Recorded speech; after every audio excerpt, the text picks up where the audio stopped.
Hoje a gente vai provar por que trabalhar 16 horas por dia é, na verdade, o maior sintoma de que a carreira ou o negócio de alguém está completamente estagnado. Esqueça toda aquela romantização, sabe? O suor excessivo, as xícaras de café empilhadas na mesa de madrugada. Aquela glorificação absurda de quem vira noites trabalhando, né? Exato. E bom, para quem está escutando a gente e quer fazer a transição para alta performance, isso é fundamental. O que é fascinante aqui é o seguinte, a gente bate de frente logo de cara com essa velha crença de que o sucesso exige quase que obrigatoriamente um sacrifício físico e mental extremo.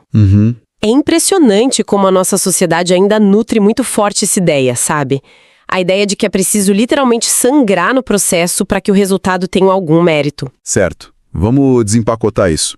O foco da nossa imersão de hoje é exatamente desconstruir esse mito para quem está dando os primeiros passos no empreendedorismo, ou então começando a construir uma carreira do zero. Perfeito. Nossa missão é entregar um mapa prático. A gente quer mostrar para a nossa audiência como é possível largar a força bruta, de uma vez por todas, e fazer uma transição real para um modelo de altíssima performance. E as nossas fontes para essa análise entregam um material espetacular, viu? Ah, sem dúvida nenhuma. A gente tem um contraste perfeito para analisar hoje. Porque, de um lado, a gente tem anotações que são altamente estratégicas, super táticas sobre gestão de foco. A parte mais analítica. Isso. E do outro lado, tem um relato em vídeo que é muito cru, muito visceral mesmo. É uma fonte detalhando a jornada de alguém que tentou abraçar o mundo inteiro sem ajuda e, olha, quase quebrou no processo. Sabe o que mais me chamou a atenção nesse material? Não foi nem a teoria em si, mas justamente a dor relatada nesse vídeo. É forte, né? Muito forte. A pessoa conta como era viver 14, 15, 16 horas na frente de um computador fazendo absolutamente de tudo. Tipo, suporte ao cliente, edição de vídeos... Redação de páginas de vendas... Sim, os textos publicitários, a gestão financeira... Ela era, na prática, todos os departamentos de uma empresa. É o que as fontes chamam, de uma forma muito inteligente, aliás, de síndrome da eu presa. A empresa de uma pessoa só, onde o indivíduo vira o gargalo de todas as decisões. Cara, eu presa é um termo maravilhoso para isso. E triste ao mesmo tempo. Muito triste. E o que sustenta essa síndrome da eu presa é justamente aquela falsa crença que a gente mencionou no início. A ilusão de que o caminho certo para quem está começando é aplicar o esforço máximo a qualquer custo. Só que o relato mostra o choque de realidade que vem logo a seguir, né? E é um choque gigantesco. Totalmente. A fonte descreve o exato momento em que o profissional olha para o saldo na conta bancária lá no fim do mês e, cara, a matemática simplesmente não fecha. O nível absurdo de esforço não bate com o resultado financeiro. Exatamente. E o pior, vem aquela percepção amarga, sabe? De que existem profissionais na mesma área se esforçando muito menos, trabalhando bem menos horas e colhendo resultados infinitamente maiores. Mas me diz uma coisa, por que a gente insiste tanto nisso? De onde vem essa idolatria na nossa cultura atual em torno desse trabalho duro e cego? Parece que se a pessoa não estiver sofrendo, ela sente que não está fazendo direito. Isso é uma herança cultural muito profunda nossa. Historicamente, a gente foi ensinado a associar a exaustão ao mérito. Tipo, se existe cansaço, existe valor. Sim, a lógica do lavrador, né? Exato. Só que o problema é que o mercado não paga pelo cansaço. O mercado paga pelo resultado. Viver apagando incêndios, respondendo mensagens freneticamente o dia inteiro no celular, isso não é sinônimo de ser produtivo. É só movimento, não é progresso. Perfeito. Na verdade, as fontes classificam esse estado constante de ocupação como uma espécie de pobreza mental. Nossa, pobreza mental. Essa expressão é pesada, hein? Eu fiquei chocado quando li. É pesada, mas é muito precisa. Porque é uma condição que suga a energia vital de quem está trabalhando, mas não gera nenhuma alavancagem.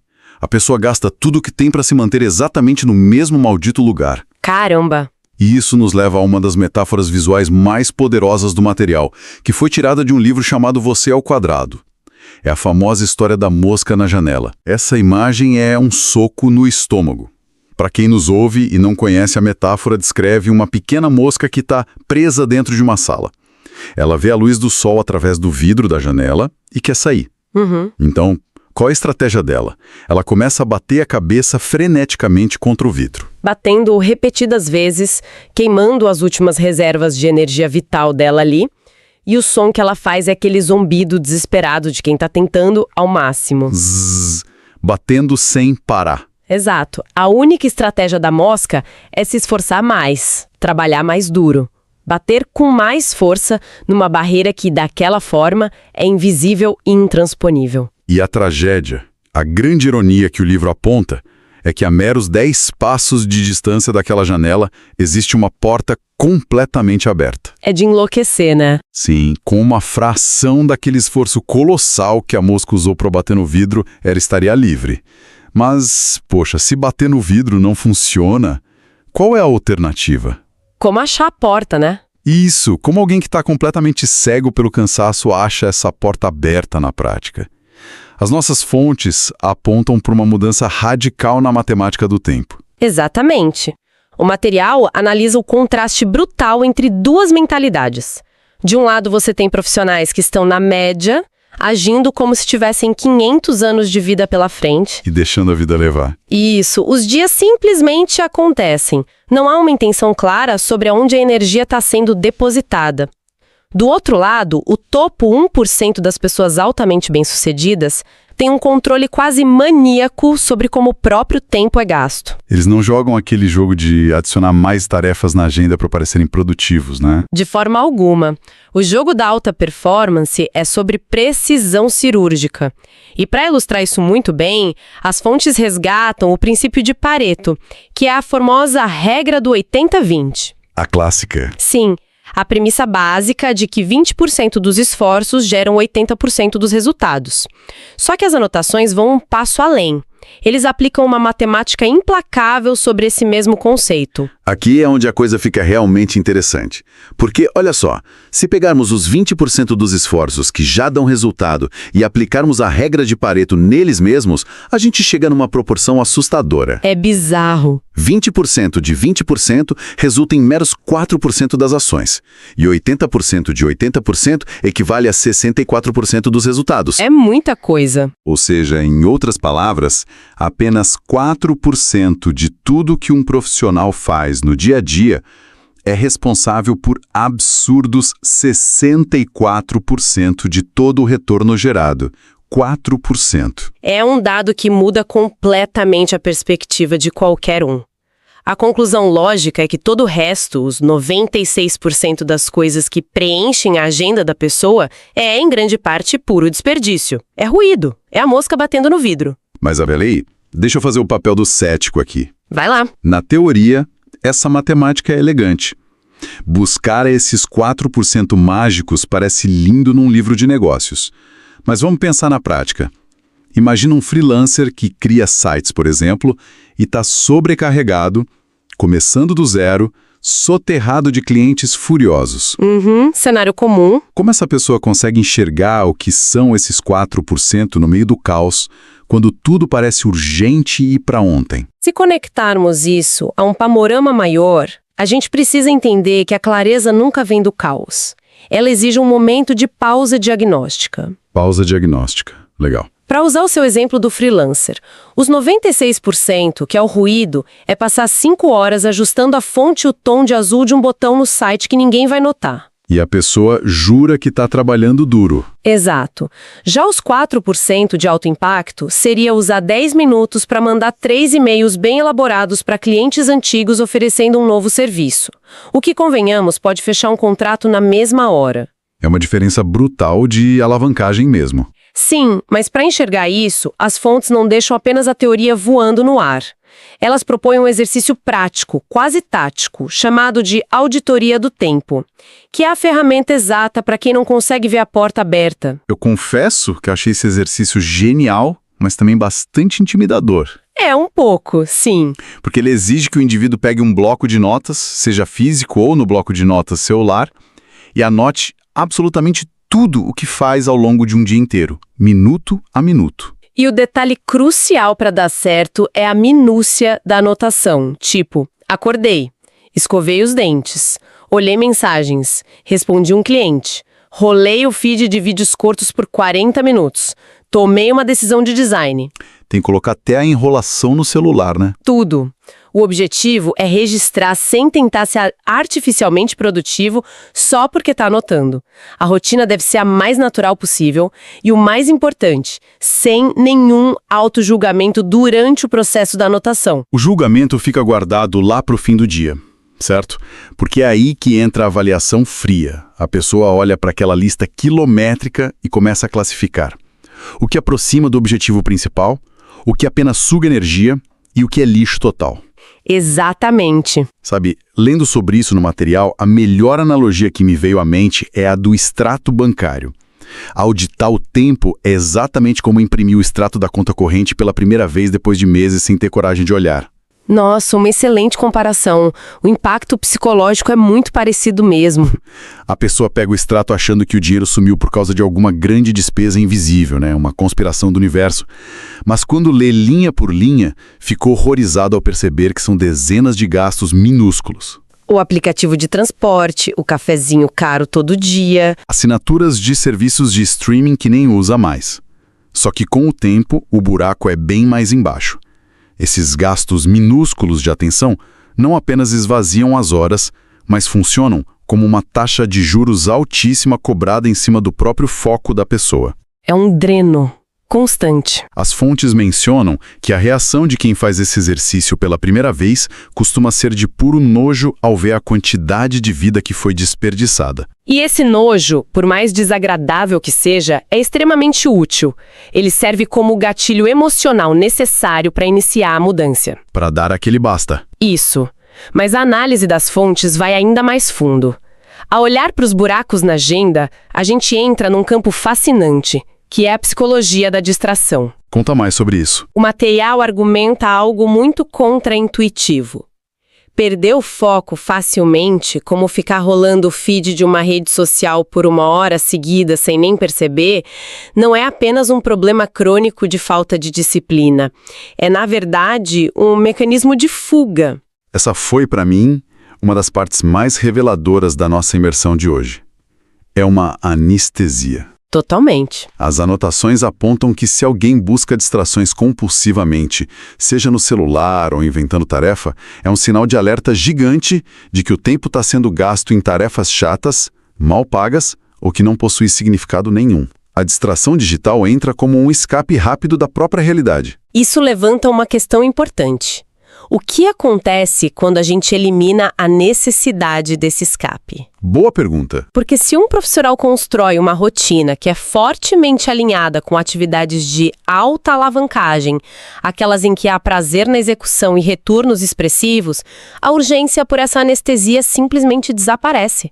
O trabalho deixa de ser um fardo que drena energia e passa a ser uma fonte geradora de energia. A percepção do trabalho muda da água para o vinho. Mas agora a gente chega no ponto crítico da nossa análise. Vamos lá. Digamos que o nosso iniciante sobrecarregado fez a auditoria. Ele sentiu o choque de realidade, o nojo, e identificou todos os ralos que estão sugando a rotina. Como transformar esses dados do papel em ação? Porque é aqui que as fontes introduzem o que chamam de primeira lei do sucesso financeiro, e isso vai contra tudo o que o senso comum ensina por aí. Sem dúvida. O senso comum dita que quando alguém começa a ganhar um pouco mais de dinheiro com o próprio trabalho, o impulso inicial deve ser melhorar o estilo de vida. Trocar de carro, comprar roupa cara. Exato, aumentar o padrão material. Mas a primeira lei do sucesso financeiro afirma categoricamente que o primeiro investimento de qualquer profissional não deve ser em passivos materiais, mas sim em recomprar o próprio tempo. Mas espera aí. Vamos colocar o dedo na ferida novamente. Adoro. Recomprar o tempo significa pagar outras pessoas para fazerem as tarefas operacionais, para que o profissional não precise fazê-las. Para quem já tem muito dinheiro rodando é fácil falar, né? Mas e para quem está começando, que muitas vezes está com a conta no vermelho? É o grande dilema. Pagar alguém para fazer uma edição de vídeo ou um suporte ao cliente parece loucura para essa pessoa. Como as fontes justificam gastar um dinheiro que a pessoa teoricamente mal tem? A justificativa, olha, está no mecanismo psicológico e financeiro que a delegação cria. Quando um profissional paga R$ 30, por exemplo, para alguém fazer uma tarefa, ele não está apenas ganhando uma hora livre para deitar no sofá e descansar. Ele está comprando margem. Isso. Ele está ativamente forçando a própria mente a usar aquela hora comprada para gerar 100, 200 ou R$ 300 em valor na sua área de maior domínio. O retorno sobre o investimento vem porque a energia não é mais dissipada no que não traz retorno. E para calcular isso de forma matemática, o material traz um conceito genial do Naval Ravikant. Ah, Naval Ravikant. Um investidor e pensador do Vale do Silício muito conhecido por desconstruir ideias tradicionais sobre riqueza e alavancagem. O que ele propõe especificamente para esse cenário de quem está começando? O Naval propõe a definição de um valor fixo, estritamente calculado para a própria hora ideal de trabalho. Presta atenção, não é o quanto a pessoa ganha hoje, mas o quanto ela precisa gerar por hora para atingir o seu grande objetivo financeiro lá na frente. Entendi, é uma meta de valor futuro. Sim, vamos supor que a matemática aponte que a hora desse profissional precisa valer R$ 100.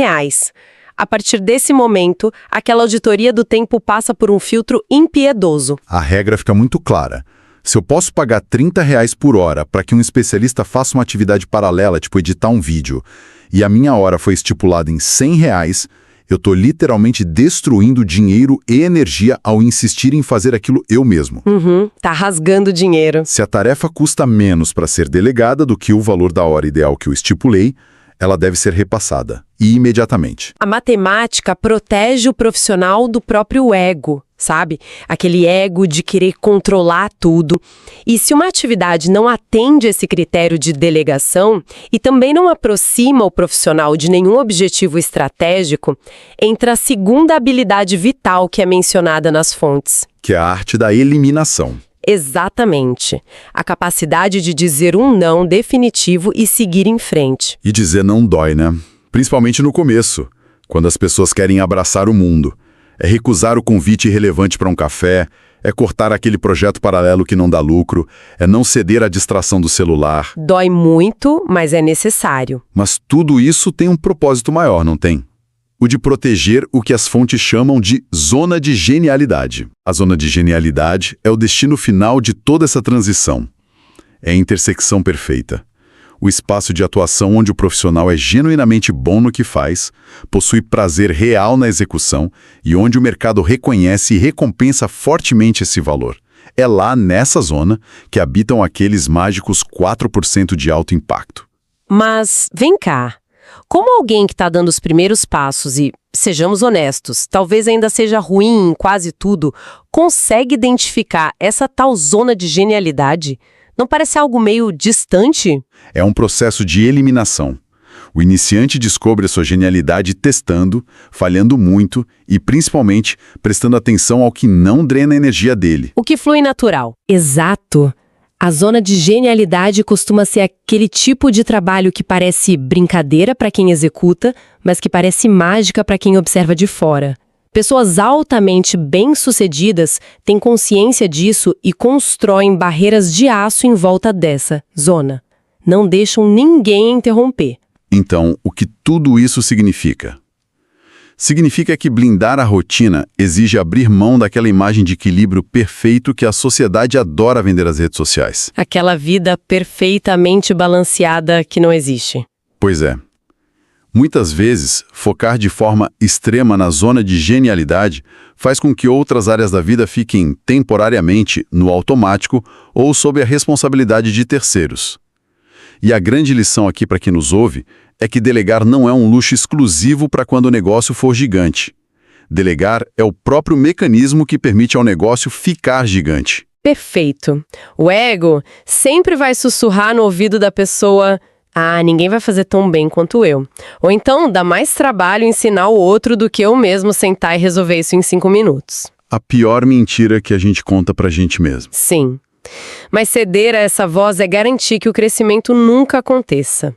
O que é muito interessante notar é que dominar essa transição, abraçar de vez a delegação e focar impiedosamente na própria genialidade, gera algo muito além do sucesso financeiro. Gera um respeito absurdo. E porque o respeito vem como consequência direta disso. Porque quando o mercado, os clientes e os parceiros observam um profissional valorizando o próprio tempo de forma inegociável, dizendo não ao que é irrelevante e mantendo um foco inabalável, a mensagem que é transmitida é de autoridade absoluta.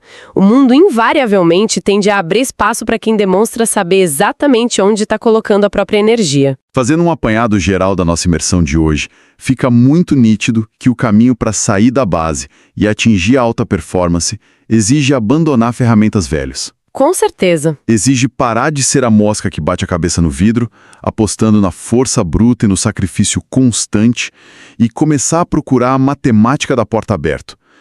De fato, trocar a glorificação do suor pela precisão da alavancagem. Exige abandonar de vez a mentalidade de ocupação cega para abraçar a mentalidade de intenção. E para quem da nossa audiência quer mergulhar ainda mais fundo nesse processo, as nossas fontes deixaram recomendações preciosas. Foram citados 3 livros que funcionam como verdadeiros guias de bolso para essa jornada. O primeiro que a gente já falou é o Você ao Quadrado, de onde a gente tirou a metáfora da mosca, e que foca muito em dar grandes saltos de resultado com menos esforço. Livro excelente. E o segundo é o Essencialismo, uma obra-prima sobre a disciplina rigorosa de subtrair da vida tudo que não importa. E o terceiro é o Buy Back Your Time, ou Recompre o Seu Tempo, que destrincha exatamente essa matemática de usar os recursos para resgatar a própria agenda. São leituras que solidificam essa transformação mental. É muito importante lembrar, para quem está escutando, que essa mudança não é uma chave que se vira da noite para o dia. É uma disciplina diária que se inicia obrigatoriamente com a coragem de fazer aquela primeira auditoria crua e dolorosa da rotina. Conhecer a fundo a própria realidade, para só então ter o poder de mudá-la. É isso. E, para encerrarmos a nossa análise de hoje, queremos deixar um pensamento provocativo. Um pequeno exercício mental independente que sintetiza tudo o que a gente debateu aqui hoje. É o seguinte: imagine se um detetive investigasse de forma minuciosa o registro minuto a minuto das suas últimas 24 horas de trabalho. Esse detetive não saberia absolutamente nada sobre os seus sonhos, as suas metas ou o que você fala por aí que deseja para o próprio futuro. Baseado estritamente no que foi feito na prática e em onde o seu tempo foi de fato investido, qual esse detetive diria que é o seu maior objetivo de vida? Será que os seus hábitos de hoje estão contando a mesma história das ambições que existem para o amanhã?